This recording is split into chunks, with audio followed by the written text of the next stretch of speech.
മക്കൾ +1 പൊളിറ്റിക്സിൽ നിങ്ങൾക്ക് double pass ആവണ്ടേ മക്കളെ? ഡബിൾ പാസ് എന്നുള്ളത് ആദ്യം തന്നെ നിങ്ങൾ മനസ്സിൽ അങ്ങോട്ട് കളയുക. അത് മാത്രം പഠിച്ചാൽ മതി എന്ന് ഉദ്ദേശിക്കുമ്പോൾ നിങ്ങൾ വിചാരിക്കുന്നത് അറിയോ, അത്ര മാർക്ക് മതിയോ? നമുക്ക് അത് മാത്രം മതി. അല്ലടാ, നമുക്ക് മുഴുവൻ മാർക്ക് തന്നെ വാങ്ങണം. എന്താ ഇപ്പം ഇത്ര പണിയുള്ളത്? ഒരു പണിയില്ല.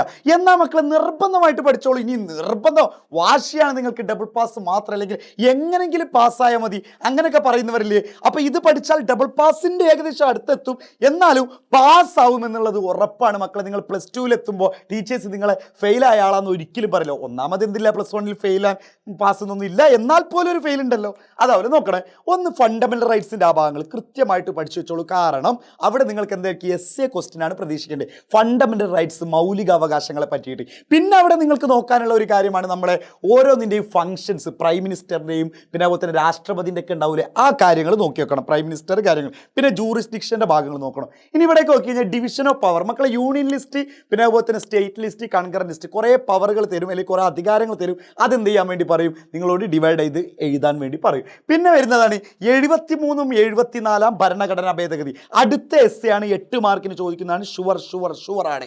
പിന്നെ നോക്കേണ്ടതാണ് പ്രൊസീജിയേഴ്സ് ഓഫ് അമെൻമെൻറ്റ് ഭരണഘടന ഭേദഗതികൾ വരുത്താവുന്ന നടപടിക്രമങ്ങൾ എന്തൊക്കെയാണ്? സിമ്പിൾ മെജോറിറ്റി എന്നൊക്കെ പറഞ്ഞിട്ടുള്ള 3-4 എന്തുണ്ട്, പ്രൊസീജിയർ ഉണ്ട്. അതിൻ്റെ അടിസ്ഥാനത്തിൽ മാത്രമേ ഭരണഘടനയിൽ എന്ത് ചെയ്യാൻ പറ്റുള്ളൂ, മാറ്റങ്ങൾ വരുത്താൻ പറ്റുള്ളൂ. പിന്നെ അതിലേക്ക് പോയി കഴിഞ്ഞാൽ നമ്മൾ പറഞ്ഞ ഒരു സംഭവമാണ് ഫിലോസഫി ഓഫ് കോൺസ്റ്റിറ്റ്യൂഷൻ.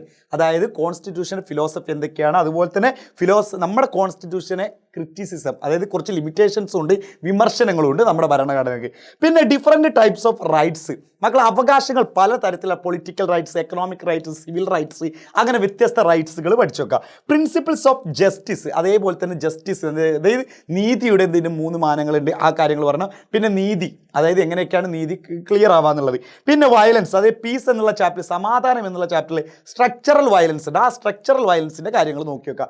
പിന്നെ അവിടെ നോക്കേണ്ടതാണ് നമ്മുടെ സിറ്റിസൺഷിപ്പ് എന്നുള്ള ചാപ്റ്ററിൽ ഇന്ത്യൻ സിറ്റിസൺഷിപ്പ് നേടാമെന്നുള്ള എന്തൊക്കെ ആർജിച്ചെടുക്കാനുള്ള ഫാക്ടേഴ്സ് എന്തൊക്കെയാണ്, എങ്ങനെയാണ് ഇന്ത്യൻ സിറ്റിസൺഷിപ്പ് കിട്ടുക എന്നുള്ളത്. പിന്നെ അതിൽ തന്നെ വെസ്റ്റേൺസ് ഈ പറയുന്ന സിറ്റിസൺഷിപ്പ് ഉണ്ട്, അല്ലെങ്കിൽ നമ്മൾ പറയുന്ന സെക്കുലറിസത്തിൽ എന്താണ്, വെസ്റ്റേൺ സെക്കുലറിസം ഉണ്ട്, അതുപോലെ തന്നെ എന്ത് പറയുന്നുണ്ട്, ഇന്ത്യൻ സെക്കുലറിസം ഉണ്ട്. Western secularism, Indian secularism. പിന്നെ അതുപോലെ തന്നെ ക്രിറ്റിസിസം ഓഫ് ഇന്ത്യൻ, എന്താണ് ഇന്ത്യൻ മോഡൽ, അതായത് സെക്കുലറിസം പറഞ്ഞില്ലേ, ഇന്ത്യൻ മോഡലും ഉണ്ട്, വെസ്റ്റേൺ മോഡലുണ്ട്. അതിലെ ഇന്ത്യൻ മോഡൽ കാര്യങ്ങളിലെ ക്രിറ്റിസിസം നോക്കി വെക്കുക. പിന്നെ ലാസ്റ്റ് ചാപ്റ്ററിലേക്ക് പോയി കഴിഞ്ഞാൽ സോഷ്യൽ കോസ്റ്റ് ആൻഡ്, അതായത് ഡെവലപ്മെൻറ്റിലെ സോഷ്യൽ കോസ്റ്റും അതുപോലെ തന്നെ എൻവയോൺമെൻറ്റൽ കോസ്റ്റ്, സാമൂഹിക ചെലവുകളും പാരിസ്ഥിതിക ചെലവുകൾ എന്തൊക്കെയാണെന്ന് വെച്ച് കഴിഞ്ഞാൽ മക്കൾ അത്യാവശ്യം മാർക്ക് നിങ്ങൾക്ക് എന്ത് ചെയ്യാൻ പറ്റി, സ്കോർ ചെയ്യാൻ പറ്റി. സെറ്റല്ലേ മക്കളെ? അടിപൊളിയല്ലേ? ഹാപ്പി അല്ലേ? സെറ്റ് ആയിരിക്കും. അപ്പോൾ ഡബിൾ പാസ് സെറ്റ്.